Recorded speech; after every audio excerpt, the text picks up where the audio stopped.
You have something special. You have greatness within you. And the only reason you're here, you are my assignment. You can feel me. Some of you feel me right here in your heart of hearts. And my goal is to get past your mind and into your heart. So it's necessary that you have the mindset that I can do this. You've got to begin to believe and to fortify that belief and feed that belief by listening to tapes, going to seminars and workshops, by challenging yourself, by stretching yourself. It was Osborne who said, unless you attempt to do something beyond that which you've already mastered, you will never grow. And as you begin to challenge yourself, you'll discover some things about yourself that you don't know right now. The other thing is you begin to look at yourself, look at your dreams, and begin to experiment and stepping into your greatness. One of the things that's very important, whatever goals and dreams that you have, make your move before you're ready. Price Pritchard, who's a great motivator and trainer, said, make your move before you're ready. We're instructed in life to walk by faith and not by sight. See, you want to really begin to stretch yourself. You want to become a risk taker. You want to raise the bar on yourself. Most people won't do that. See, most people engage in low life living, low risk living. Viscott said, if you're not willing to risk, you cannot grow. And if you cannot grow, you cannot become your best. And if you cannot become your best, you can't be happy.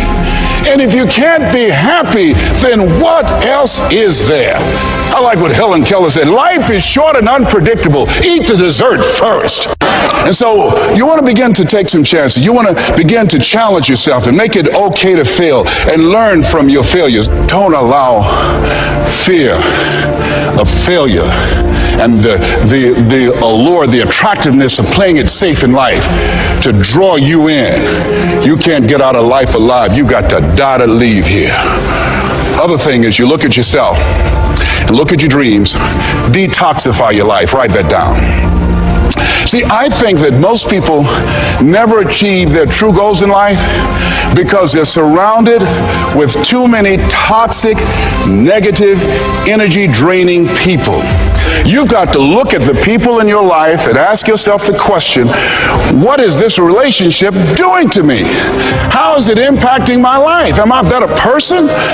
Sidney Poitier wrote a book called The Measure of a Man. In there he said, when you go for a walk with someone, something happens unconsciously.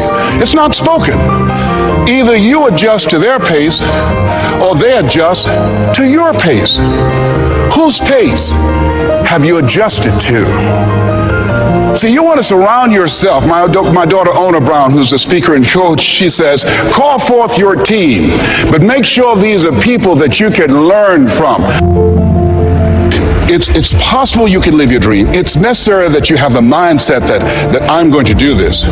But you've got to take ownership. You've got to decide, hey, I'm going to do this. You've got to take responsibility for your life. George Bernard Shaw said the people that make it in this life, they look around for the circumstances that they want, and if they can't find them, they create them.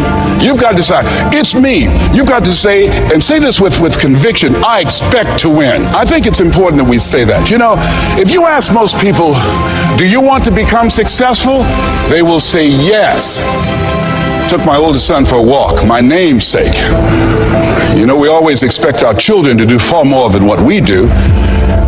Said, Calvin, he wants his own identity. He's Leslie Calvin Brown Jr. I stopped him, looked him in the eyes and said, do you want to be successful, son? He said, yes, sir, Dad. Very good. Let's walk, son. Walk further. Stopped him again. I said, Calvin, look me in the eyes, son. Yes, sir, Dad. Do you expect to be successful, son? And he stood there and he looked at me and his eyes got glassy. And he said, let's walk. And the reason that he said, let's walk, because my son is very bright. Of all my children, he's perhaps the smartest one. But Calvin now, over 30, Calvin now, a single parent of 2 daughters, good father. Calvin now at this stage of his life, he's behind on his dreams. A lot of talent, a lot of abilities. Very conservative. One of those people, great mind, but just hasn't developed that, things that we want our kids to have, that I want it. Calvin, you got to kick it up a notch, son. You never thought you'd be in your 30s. You got to kick it up a notch. You got to increase your energy in order to live your dreams. You can't be casual about your dreams. Bill Bailey said, if you're casual about your dream, you'll end up a casualty. Shake someone's hand on your right and left and say, kick it up a notch. Yes. You got to kick it up a notch. What is it you bring? And whatever you bring, you got to kick it up a notch. What is your signature as you look at where you want to go and what it is you want to do? As you look at your product or your services, repeat out to me, please, provide more service than you get paid for. Yeah, see, that becomes your signature. When you look at your goals and look at where you want to go, at your products, at your services, at your industry, you want to set some high standards for yourself. I like what Henry David Thoreau said, do not go where the path may lead, but go where there's no path and leave a trail. How is it that your industry will be done differently 5 years from now, 10 years from now? What is your reputation in your industry? When you come into a room and you leave, what's the scuttlebutt about you? Do people say, hey, that's a go-to person. That's a person, if you ask them to do that job, you're talking about the job being done. It will be done extremely well. Are you known for that person that stand out with what you do, that stand out with your quality of service, with your standards, always looking for ways to better your best? Are you one of those people that believe, well, if it ain't broke, don't fix it? Japanese believe it ain't perfect, keep working on it. Are you willing to keep working on it? Are you willing to realize that you have not done your best stuff yet, that you can better your best? You got to take responsibility for that. And now let's go to the next level. Not only is it possible that you can live your dream, is it necessary that you call forth your team and surround yourself with people that you can learn from and grow from, that you must work on yourself and monitor yourself and train yourself, that you've got to begin to take total responsibility for the outcomes that you want to produce in your life. But let us say together with power and conviction, it's hard. Ladies and gentlemen, living a dream, changing your life is hard. It's hard when you lose all your money, when you've given it the best that you have, when you have some major setback. It's hard. When a doctor looked at me and said the 3 horrible words no one wants to hear, you have cancer. It was hard to mobilize my mind and spirit, to listen to tapes and music and read scripture and be around other people and seeking out other prostate cancer conquerors to believe that I could do this. It was hard. I'll never forget, my son said, Daddy, are you going to die? Why are you asking me that? You're not going out much. You're not the bubbly personality that I know you to be. You're not talking much. You're spending a lot of time in the room by yourself, Dad. Are you going to surrender? Are you giving up? Are you going to let that doctor's opinion become your reality? Will my daddy see me graduate? Yes, son, yes. I'm going to fight. No, I don't think it's my time yet. I'm going to see you graduate, but more than that, I've got some other things that I'm going to do with my life. And I thank you for asking me that. But I must tell you that I'm scared. I'm scared. And I've never been in this situation before. It's been easy for me to talk to people and encourage people when they've had challenges in their lives. But it's me. And I don't feel less than a man in admitting this to you. Yes, I'm scared. And I need some help. Repeat after me, please. Ask for help. Not because you're weak, but because you want to remain strong. And ask for help. And don't stop until you get it. Yes. See, life is hard. And there are some moments in life when you're going to need some help. You're going to need somebody to speak to you.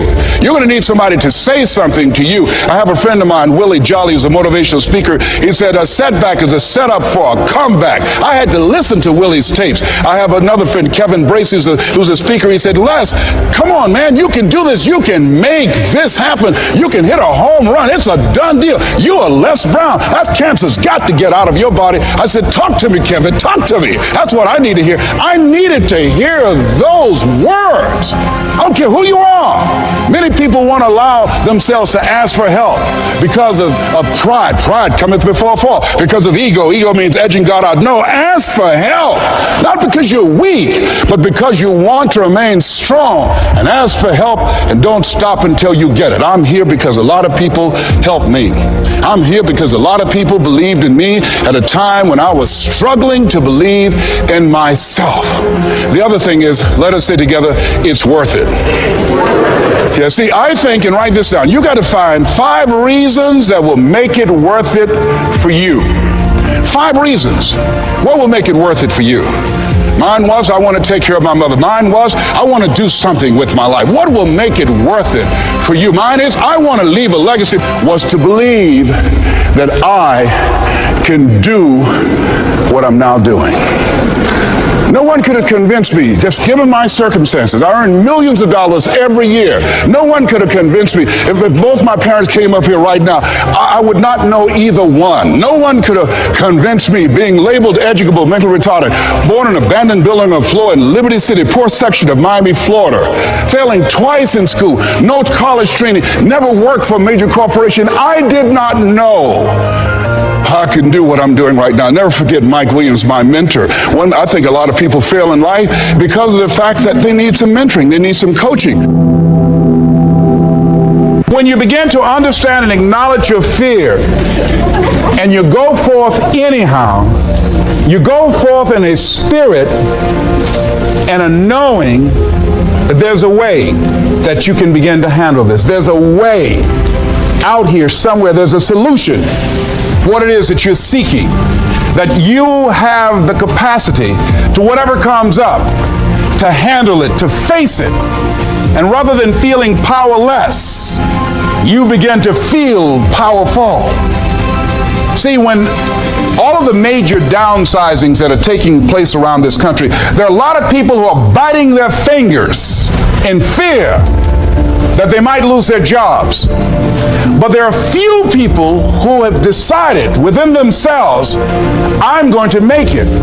Some people aren't waiting to be cut. Some people are moving on their own because they feel within themselves, I've got what it takes to make it. They're not afraid about tomorrow because of how they see themselves, because of what they feel that they deserve, because of what they feel that they can create for themselves. Because these people have decided, as they look at the future, as they look at themselves, there's a way. Where there's a will, there's a way for me to begin to create a way out of no way. And when you have that kind of consciousness, when you have that kind of spirit, nothing can stop you. Nothing. What would your life be like as you look toward the future if you decided, I'm not going to allow my fears to stop me? What would your life be like? What would your future be like if you decided to want that which you desire so strongly that it prepares you past your fears, that you experience the fear, as the one book says, feel the fear and do it anyway? What would your life be like? And I'm saying to you that all of us who have been entombed by fear have the capacity to resurrect ourselves. Is it easy? No. It's not easy. Can I do it? Yes. What's one of the ways to get started? Some of us need somebody to hold our hands. Sometimes we need somebody to help us out. Be willing to say, I don't know. Be willing to reach out. Be willing to get some assistance to take you to the next level. What great athlete. You never expect boxers to make profound statements. I think it was Joe Frazier who said this one. He says, all of us are like the blind man at some point in our lives standing on the corner waiting for somebody to lead us across. See, all of us at some point in our lives need some help, need someone to reach out to us, to throw out the lifeline, to help us go across some treacherous waters that we couldn't navigate by ourselves. None of us do it by ourselves. All of us at some point of our lives. We need that kind of help. We need that kind of assistance because we grow from the people we have in our lives that can enrich our lives personally, professionally, spiritually, and all the dimensions of our lives. We don't grow in a vacuum. So as you look at yourself, what are the fears you have that maybe you need some help in strengthening yourself in that area? As you assess your strengths and your weaknesses, as you begin to approve yourself and your passions and your dreams and your goals and the things that you want, if you decide to experience all of your true potential, as you decide to manifest all of your greatness, as you decide, wait a minute, what else is available to me out here if I decided to experience the fear of rejection, the fear of no, the fear of failure, the fear of standing by myself? What else is available?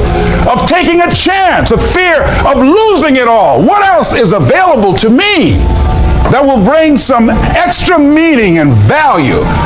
The fear of people not liking me. You know how many people do things they don't want to do because they want everybody to like them? Everybody's not going to like you.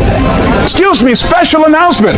Everybody's not going to like you. No, it's just not that kind of world.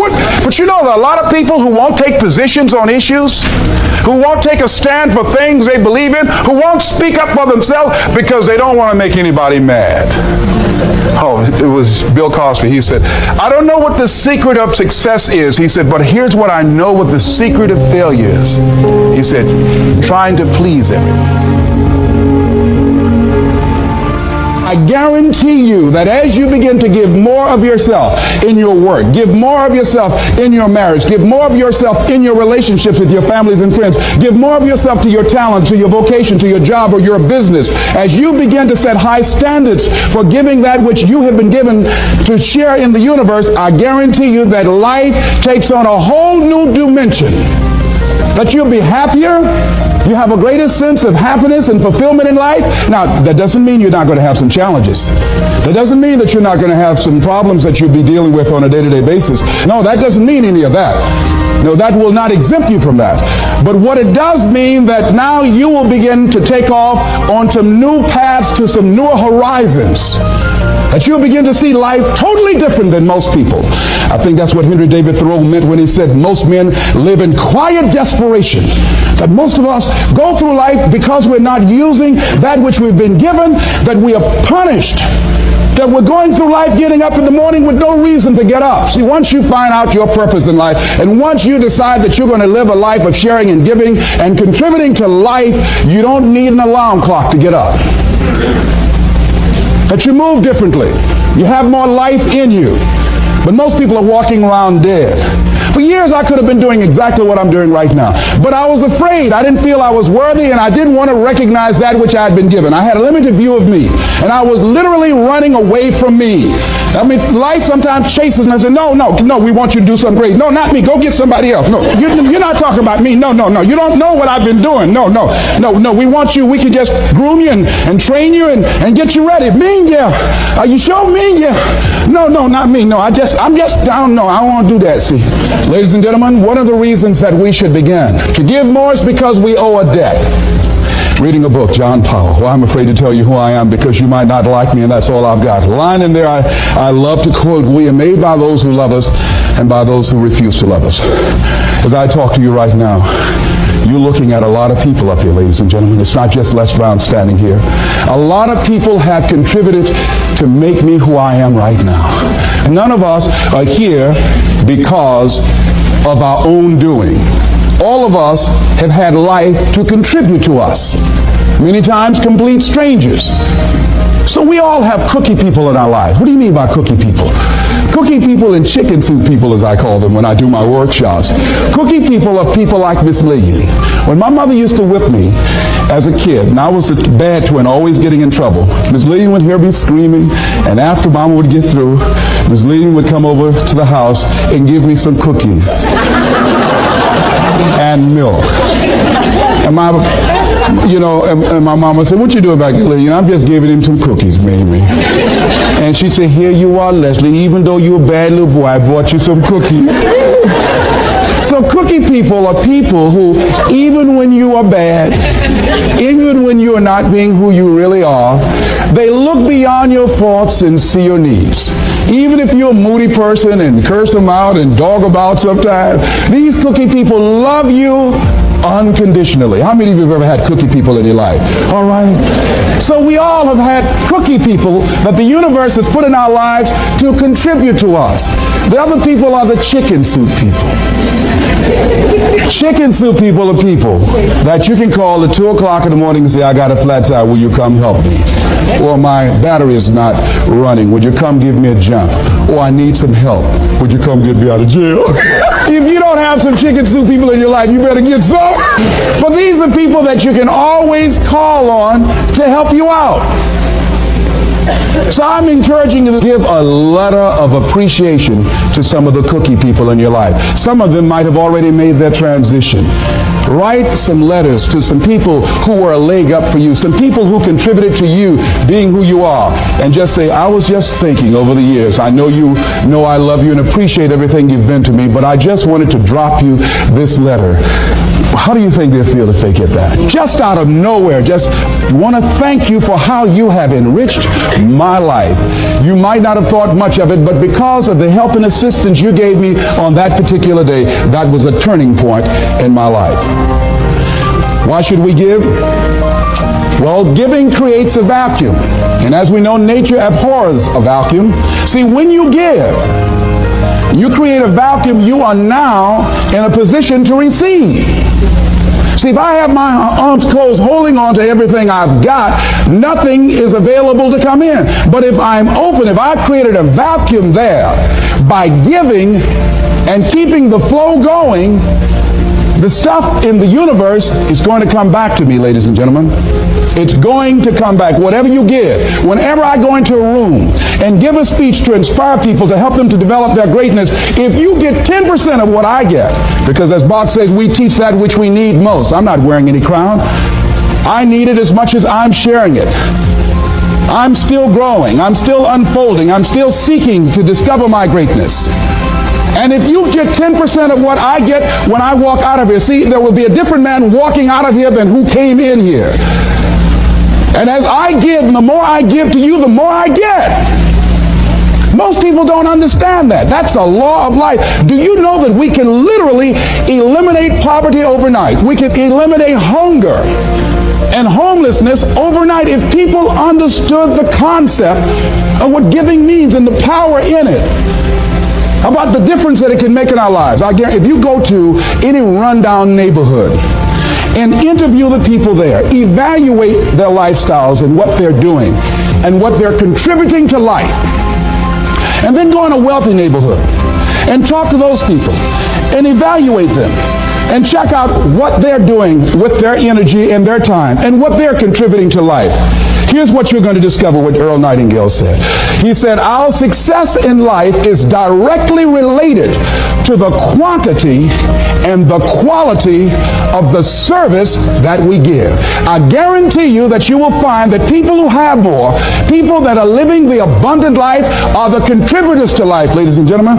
They are the people that are giving more. And the people who are operating out of scarcity and poverty consciousness, these are the people that are down and out. These are the people that are complaining.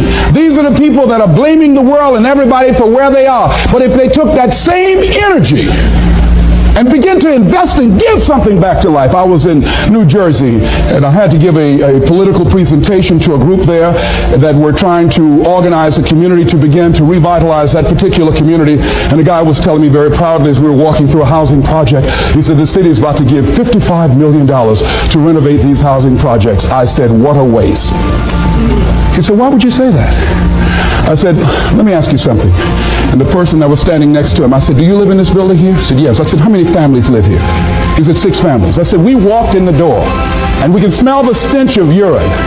Does it take a genius to go down to the store and perhaps sacrifice buying 3 packs of cigarettes and buy some Tide soap and water and come back here and wash this stench out of here? Does it take a genius to get a can of paint and paint over the graffiti and repair the mailbox? Does it take a genius for that? I say to you, you pour the money in these housing projects and you don't change the people that are living in the projects, before you are completed, they'll be right back to where they were before. If it is to stand, and I'm not saying that there aren't situations where people need some help and assistance, but people must be allowed to contribute. Here's something else you're going to discover in giving. Something that's very important. Give thanks. Giving thanks creates power. Give thanks for your house. Give thanks for your apartment, for your car, for your family, for your health, for your relationships, for what you have. When we focus on something, it expands. When you're giving thanks, when you're showing a spirit of gratitude for what I got, not that you're satisfied with it, but you're grateful for what you got. Whatever you focus on, that's what you're going to continue to multiply and expand in your life. But if you focus on what you don't have, if all you can do is point out the negative things in your life, whatever you focus on, you're going to expand that. Some people, all they can do is complain. That's all they can do. They can't find anything to say good about life or about anybody else. Every time they open their mouths, that's what their minds are consumed with, and that's all they're producing in their lives. And these are people that you don't want to be around. Develop a spirit of gratitude. I'm thankful for life. I'm thankful to be an American. I'm thankful to be on this part of the planet. I'm thankful to see another day. No, things aren't what I want them to be. No, I don't have all the things I want to have. But I'm thankful that I'm still here. I have another opportunity, another day to live, another chance to contribute, another chance to make a difference in life. So begin to give thanks for what you have. Whatever you focus on. Remember now, you want to become aligned with the universe. If you have scarcity in your life, it's because you have a consciousness of scarcity. As you begin to become thankful for what you have, for the abundance that you now know is coming your way, that you're attracting to you, for the good relationship that is coming your way right now, it will begin to create incredible opportunities for you to begin to improve your life and the quality of life of people around you. Giving is also, ladies and gentlemen, forgiving.